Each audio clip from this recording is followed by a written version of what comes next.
kasih sudah setia bersama channel ini. Jangan lupa like, komen, dan subscribe. Selamat membaca dan mendengarkan. Bab 476. Ekspresi Joan menjadi tidak senang setelah dia mendengar ini. Dia memiliki senyum gelisah ketika dia menjawab, "Bukankah kamu berjanji untuk tidak meminta menikah dengan Jack lagi terakhir kali, Nona Sharon?" Ekspresi Sharon menjadi canggung. Aku tidak cantik pada saat itu, jadi sudah bisa diduga Jack akan menolakku. Sekarang, aku jauh lebih cantik, dan Jack adalah pria yang luar biasa, jadi aku ingin mencobanya lagi. Joan mulai merasa jengkel. Saya menghargai kasih sayang Anda terhadap Jack, Nona Sharon. Akan tetapi, saya lebih memahami karakter putra saya, dia bersikeras sambil tersenyum. Dia keras kepala dan lugas. Itu sebabnya, ketika dia mengatakan kepada Anda bahwa dia tidak menyukai Anda, kemungkinan besar Anda tidak akan bisa meyakinkannya, bahkan jika Anda mencobanya lagi. Saya sarankan Anda membiarkannya pergi, Nona Sharon. Aku tahu ini, Bibi, tapi aku masih ingin mencobanya. Aku tidak akan menyesal, hanya setelah aku mencobanya. Sharon tersenyum tipis dan bertepuk tangan. Beberapa pengawalnya kemudian maju, dan membawa hadiah yang dibelinya. Saya tidak tahu harus membeli apa untuk semua orang, jadi saya memberikan batu giok untuk setiap orang di sini. Saya harap, itu sesuai dengan keinginan kalian. Karena Kylie masih muda, saya hanya membelikannya beberapa boneka. Sharon berkomentar, tersenyum. Ya Tuhan. Ada satu untukku juga. Sena mengambil kotak berpernis dengan gembira, dan memeriksa batu giok di dalamnya. Warna batu giok ini luar biasa, Nona Sharon. Ini pasti barang yang sangat mahal. Tidak ada satupun dari batu giok yang dipilih nona muda kami untuk Anda, di bawah $1 juta. Ini adalah batu giok yang sangat bagus. Salah satu pengawal segera menjawab. Mahal sekali. Ya ampun. Nona Sharon, Anda terlalu murah hati. Sena sangat tersentuh. Selama seseorang dikaitkan dengan orang kaya, mereka akan selalu menuai keuntungan. Dia tidak pernah menyangka, tinggal di sisi Ben akan membawanya keluar dari kesengsaraannya. Bagaimana kita bisa menerima ini? Wajah Fiona tersenyum, hatinya berbunga-bunga dalam kebahagiaan. Kenapa kamu tidak bisa, Bibi? Ini bukanlah apa-apa, jika aku akan menikahi Jack. Dan jika aku benar-benar menikahinya, kita akan menjadi keluarga. Aku akan sangat rela menjadi istri kedua, dan tidak perlu terlalu perhitungan di antara keluarga. Sharon tersenyum dan menambahkan dengan nada meminta maaf, tapi, kuharap Anda bisa meyakinkan Jack, Bibi. Aku tidak terburu-buru tentang masalah ini, jadi luangkan waktumu untuk meyakinkannya. Aku mungkin bisa mulai berteman dengannya. Kuharap kalian tetap diam tentang hadiah ini, dan beritahu dia ketika dia dalam suasana hati yang baik. Siapa tahu, dia mungkin saja berubah pikiran, kan? Bagaimana mereka bisa menolak, setelah mereka menerima hadiah yang begitu indah? Apalagi, jika Nona Sharon benar-benar menjadi istri kedua Jack, maka Fiona sendiri akan berbagi kebahagiaan dan memiliki uang untuk dihambur-hamburkan. Dia dengan cepat membuat pendiriannya. Dia tidak pernah repot-repot berpikir dua kali tentang masalah ini, ketika dia dengan antusias menjawab, "Jangan khawatir, Nona Sharon. Saya juga menyadari Anda adalah gadis yang baik, jadi saya mengerti. Anda akan menjadi istri yang baik. Saya pasti akan membantumu meyakinkan Jack sebaik mungkin." Di sampingnya, Joan dibuat terdiam. Fiona hanya bertemu Sharon beberapa kali, bertukar beberapa kata, dan entah bagaimana dia memahaminya. Tak perlu dikatakan, dia memahami kepribadian Fiona dengan sangat baik. Dia adalah seorang wanita yang akan pergi ke semua ujung dunia hanya untuk uang. Itulah sebabnya, dia tidak bisa diganggu untuk berdebat dengannya. Dia berpura-pura tidak mendengarkan apa-apa. Andrew, bagaimanapun, tidak tahan untuk mendengarkan semua ini lebih lama lagi. Dia terbatuk dan berkata, "Mari kita tinggalkan anak-anak untuk menyelesaikan masalah di antara mereka sendiri. Kita tidak memiliki hak untuk ikut campur dalam masalah hati." Dia tidak pernah berharap istrinya memutar matanya ke arahnya. "Apa yang sedang kamu bicarakan? Kita jauh lebih berpengalaman daripada mereka. Itulah sebabnya, kita harus mengambil inisiatif dan membimbing mereka." Bab 477. Itu benar. Kamu benar sekali, Bibi. Sharon berseri-seri. "Aku akan pergi dulu, terima kasih atas pengertianmu. Nona Sharon, mengapa Anda tidak makan siang bersama kami sebelum Anda pergi?" ucap Fiona dengan sopan. "Tidak perlu, Bibi. Mungkin lain kali." Sharon tersenyum di balik bahunya, dan segera pergi bersama anak buahnya.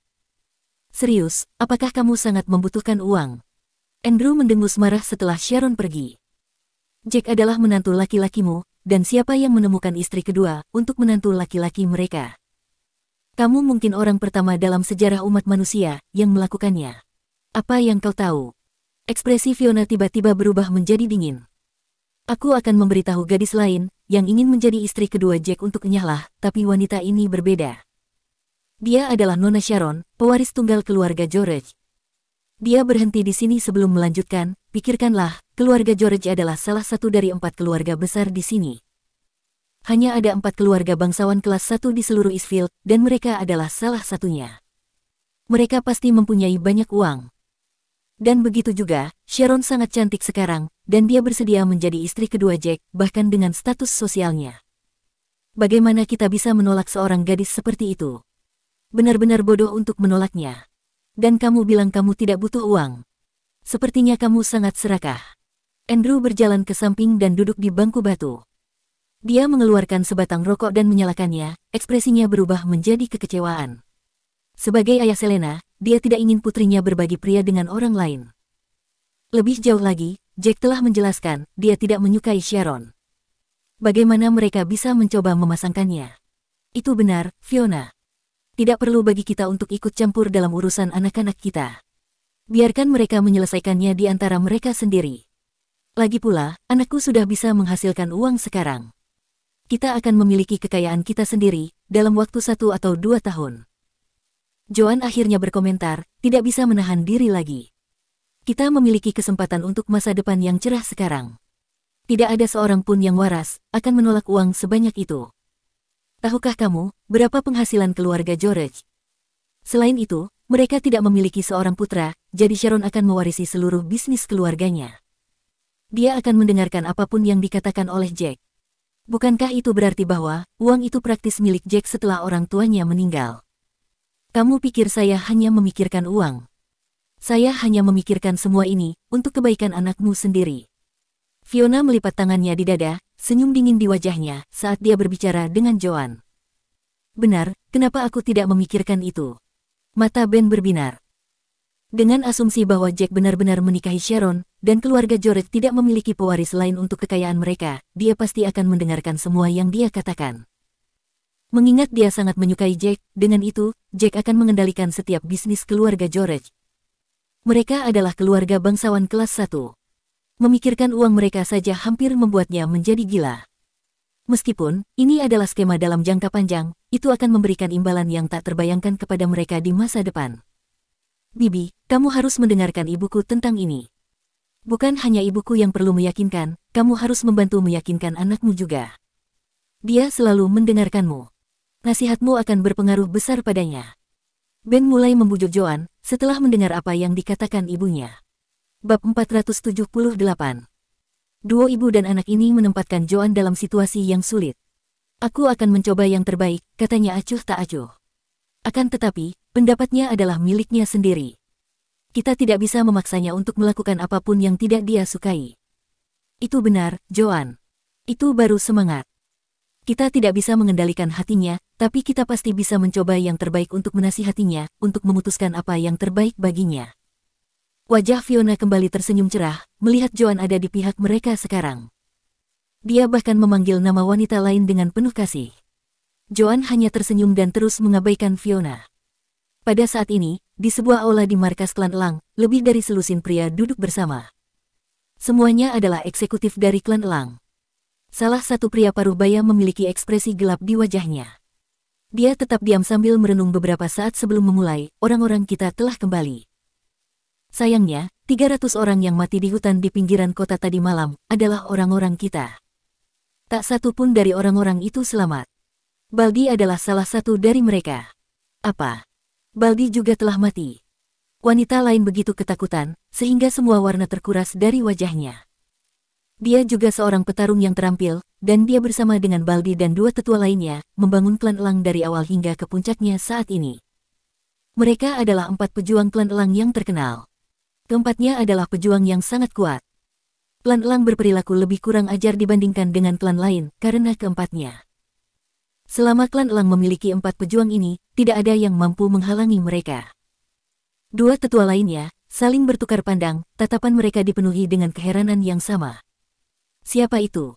Siapa yang bisa sekuat itu? Jangan bilang kalau orang-orang kita menyinggung salah satu raja perang yang kuat. Salah satu tetua menduga setelah dia memikirkannya. Pasti begitu. Hanya raja perang yang cukup kuat untuk mengalahkan Baldi dan 300 orang kita. Lagi pula, lawannya hanyalah satu orang, bukan sekelompok orang. Penatua lainnya mengangguk. Mungkin, mustahil bagi kita untuk membalaskan dendam orang-orang kita, jika Raja Perang benar-benar terlibat dalam masalah ini. Kita akan beruntung, jika dia tidak datang mengetuk pintu kita. Kepala klan Elang hanya bisa setuju, mengangguk seperti yang dia lakukan. Mungkin itu masalahnya. Raja Perang ini mungkin memiliki banyak bawahan yang setia, mereka akan dengan mudah menyapu klan Elang kita, begitu dia memberikan perintah. Lagi pula, kita sudah cukup menderita. Jadi, kita hanya bisa menggertakkan gigi, dan tidak melakukan apa-apa dengan kerugian sebesar itu. Sial. Ini pertama kalinya kita menderita kerugian sebesar ini. Salah satu eksekutif jelas sangat marah, tangannya mencengkeram erat sandaran tangan kursinya. Retakan. Seluruh sandaran tangan patah, di bawah kekuatannya yang luar biasa. Saya sedih untuk mengatakan ini, tetapi kita tidak punya pilihan. Orang ini terlalu kuat, dan kita hanya bisa menunggu dan melihat apa yang akan terjadi. Kita tidak punya cara untuk membalas dendam sekarang. Helaan napas keluar dari sang pemimpin. Dia kemudian menambahkan, meskipun demikian, kita tetap harus mengirim seseorang untuk memeriksa semuanya, mencari tahu siapa yang membunuh Baldi dan yang lainnya, dan mengapa orang-orang kita memutuskan untuk memprovokasi orang itu. Kita perlu menyelidiki semuanya secara menyeluruh. Kita setidaknya harus mengetahui identitas dari musuh kita. Tapi, untuk apa gunanya mengetahui? Orang itu adalah Raja Perang. Eksekutif dari sebelumnya, berkata sambil tersenyum tanpa humor. Ini adalah pertama kalinya, dia merasa sangat tidak berdaya. Selalu lebih baik mengetahui, daripada tetap tidak tahu apa-apa. Jika dia menyinggung seseorang di masa depan, dan seseorang yang disinggung mampu menyaingi dia, kita dapat bekerja sama dengan mereka dan melenyapkannya. Kita bahkan tidak akan mendapatkan kesempatan untuk membalas dendam, jika kita tidak tahu apa-apa. Kepala klan berbicara dengan tegas, absolusi terlihat jelas dalam nada suaranya. Semua yang hadir merasa bahwa ini masuk akal bagi mereka, setelah mereka mendengar penjelasan pemimpin klan. Akhirnya, mereka mengirim orang-orang mereka untuk melakukan penyelidikan. Tentu, tidak sulit untuk menemukan kebenarannya. Lagi pula, begitu banyak orang yang keluar pada malam itu. Tentu saja, mereka yang tidak mengikuti pertarungan, ingin tahu mengapa pertarungan itu terjadi. Itulah mengapa, mereka hanya membutuhkan 3 hari untuk mengetahui semua kebenarannya. Sementara itu, Jack telah sampai di kediaman keluarga Drake. Bab 479. Oh, kamu akhirnya datang juga. Sayang sekali kamu melewatkan drama pagi ini. Tanya dan Ivene, yang terakhir menyeruput kopi, kebetulan sedang berada di ruang tamu ketika Jack tiba. Tanya berbicara dengan nada masam. Drama pagi. Ayo, ceritakan padaku. Penasaran, Jack berjalan ke sofa dan duduk. Seorang wanita muda yang cantik datang menemuimu. Dia berkata bahwa dia menyukaimu dan ingin menikahimu. Ivene mencibir. Aku tahu kamu sangat bahagia di dalam hatimu. Seorang wanita muda yang cantik. Siapa? Jack terkejut sesaat sebelum menjawab, kupikir satu-satunya wanita cantik yang kukenal adalah kalian berdua dan istriku. Oh, benar, dan Dewi Perang, Lana. Tetap saja, dia jelas bukan salah satu dari kalian, dan dia pasti bukan Lana. Istriku sudah menikah denganku, jadi siapa yang mungkin? Sharon George. Bukankah kamu membantunya menurunkan berat badan? Sekarang dia berhasil menurunkan berat badan, dia jauh lebih cantik sekarang. Tanya tersenyum pahit. Dia. Raut wajah Jack berubah menjadi ekspresi yang tak terbaca saat mendengar nama gadis itu. Dia seharusnya menyerah saja. Aku sudah memberitahunya bahwa aku tidak menyukainya, dan dia sudah berjanji padaku, dia tidak akan menggangguku lagi jika dia berhasil menurunkan berat badan. Untuk alasan yang tidak diketahui, hati Tanya dan Ivene melonjak gembira ketika mereka mendengar kata-kata Jack. Masih agak tidak yakin, Ivene melanjutkan, kamu tidak suka versi dia, sebelum dia kehilangan berat badan, bukan? Tunggu sampai kamu melihatnya sekarang. Kamu mungkin akan mimisan. Mimisan. Kamu baru saja meremehkanku, Ivene. Jack terkekeh. Dia terlihat sangat cantik sekarang, dan dia memiliki sosok tubuh yang sangat bagus. Dia memberikan aura angin musim semi yang segar. Seolah-olah dia adalah cinta pertamamu. Kata-kata itu meninggalkan Ivone dalam perjuangan internalnya untuk memilih kata-kata. Itu urusannya, toh aku tidak akan menyukainya. Aku tidak punya perasaan apapun padanya. Jack mengangkat bahu acuh tak acuh. Dia mengeluarkan sebatang rokok dan mulai mengisapnya, wajahnya tetap terlihat santai. Kamu tidak suka tipe gadis seperti dia? Kata-katanya, hatinya menari kegirangan. Aku bahagia dengan istriku. Satu kalimat itu, membuat hati gadis-gadis itu jatuh dalam sekejap. Apakah orang ini benar-benar tidak tertarik pada wanita cantik? Jack, di mana kamu? Sebuah suara yang familiar terdengar pada saat ini. Pada saat yang agak tak terduga, Sharon dan rombongan lebih dari selusin pengawal datang mencari Jack. Saat Sharon melihat Jack, matanya menjadi cerah dan pipinya memerah. Aku bertanya kepada para penjaga di depan, dan mereka memberitahuku kamu baru saja tiba. Kamu di sini, akhirnya. Jack agak, walaupun tidak terlalu, terkejut saat melihat penampilannya. Tidak buruk, seperti yang telah kuprediksi, kamu memiliki fitur yang cantik. Kamu benar-benar cantik setelah menurunkan berat badan. Benarkah? Menurutmu aku cantik? Mendengar kata-kata itu, dia mengumpulkan keberanian untuk datang ke hadapan Jack dan menjatuhkan diri ke pangkuannya. Dia melingkarkan lengannya di leher Jack. Lalu, apa menurutmu aku juga menarik? Bab 480. Aroma parfum memenuhi lubang hidungnya. Duduk di pangkuan Jack adalah tubuh yang lembut dan montok. Jantung Jack berdetak kencang karena keberanian Sharon yang tiba-tiba. Bagaimanapun, dia adalah seorang pria muda yang penuh vitalitas. Meskipun dia seorang prajurit, dia tidak bisa menahan perasaannya ketika hal seperti ini terjadi. Tetap saja, dia dengan cepat mendorong Sharon dari pangkuannya. Apa yang kamu lakukan, Sharon? Bagaimana kamu bisa begitu tak tahu malu sebagai seorang wanita? Wajah Sharon semerah tomat, namun, dia tersenyum bahkan ketika Jack sedang marah. Dia tersenyum. Aku bukannya tak tahu malu, aku seterus terang ini karena aku menyukaimu, katanya malu-malu. Tidak ada pria lain yang menarik perhatianku seperti kamu. Jack terdiam. Di medan perang, dia memiliki 1000 metode berbeda untuk membunuh musuh, semudah bernafas. Namun, dia tidak tahu apa yang harus dilakukan ketika menghadapi wanita, terutama wanita yang berani seperti Sharon. Dia masih mempertahankan ekspresi berbatu. Nona Sharon, jangan lupakan janji yang telah kita buat sebelumnya. Kamu tidak bisa menarik kembali kata-katamu, sebagai nyonya muda dari keluarga George, mengerti? Sharon tercengang sejenak, ragu dan menyesal. Dia menundukkan kepalanya. Tentu saja aku tidak bisa menikahimu saat itu, dengan penampilanku, katanya malu-malu. Tapi, dengan penampilanku sekarang, kupikir aku bisa menikahimu, bukan? Jack kehabisan kata-kata. Dia tidak bisa mempercayai apapun yang dikatakan wanita ini, dia bertukar wajah lebih cepat daripada membalik halaman buku. Ekspresinya menjadi gelap, karena Sharon tidak mengakui kata-katanya. Jadi, menurutmu aku cantik sekarang? Dia bertanya dengan suara kecil. Jack menatapnya. Ya, tapi, aku sudah punya istri. Aku tidak ingin melakukan apapun untuk mengkhianatinya. Silahkan cari orang lain. Akan cukup mudah bagimu, untuk menemukan pacar sekarang. Dia tidak berharap bibir Sharon melengkung menjadi senyum manis. Aku puas karena kamu pikir aku cantik. Bagiku, kamu adalah pria paling luar biasa yang pernah kutemui. Aku bahkan tidak mau repot-repot melihat pria lain.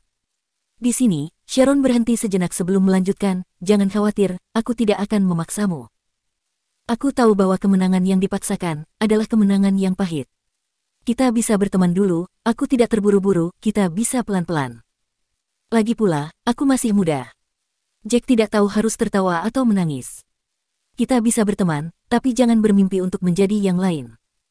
Lidah Tanya dan Ivone membeku di tempatnya, saat mereka melihat keduanya, mereka begitu langsung dan tanpa basa-basi.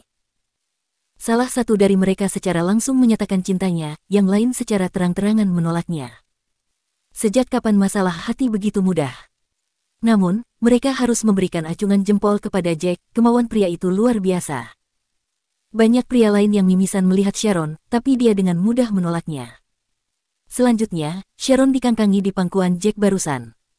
Orang waras mana yang bisa menahan diri ketika berada dalam situasi seperti ini? Jack dengan mudah mendorongnya pergi begitu saja. Luangkan waktumu, tidak perlu terburu-buru. Siapa tahu. Mungkin kamu akan melihat sisi baikku, setelah bergaul denganku untuk waktu yang lama, dan kamu mungkin menerimaku saat itu juga. Sharon menatap Jack, dia memiliki ekspresi malu-malu. Jelas dia jungkir balik karena kegembiraan. Apakah orang itu benar-benar baik? Ivene dan Tanya tidak tahan melihat ini lebih lama lagi. Mereka berbagi pemikiran yang sama, Sharon bertindak terlalu jauh. Baiklah, aku sebenarnya hanya mampir untuk mengunjungimu. Aku akan pergi dari pandanganmu untuk saat ini, Sharon berkata sebelum pergi. Tapi, jangan lupa kalau kamu bilang kita bisa berteman, jadi jangan usir aku saat aku datang ingin jalan-jalan denganmu di waktu senggang. Sharon menatap Jack lagi, membelai pipinya. Dia dengan malu-malu memanggil pengawalnya dan pergi. Aku. Jack benar-benar terdiam, pelipisnya berdebar karena sakit kepala. Kapan anak itu akan memahami situasinya? Pikirnya dalam hati.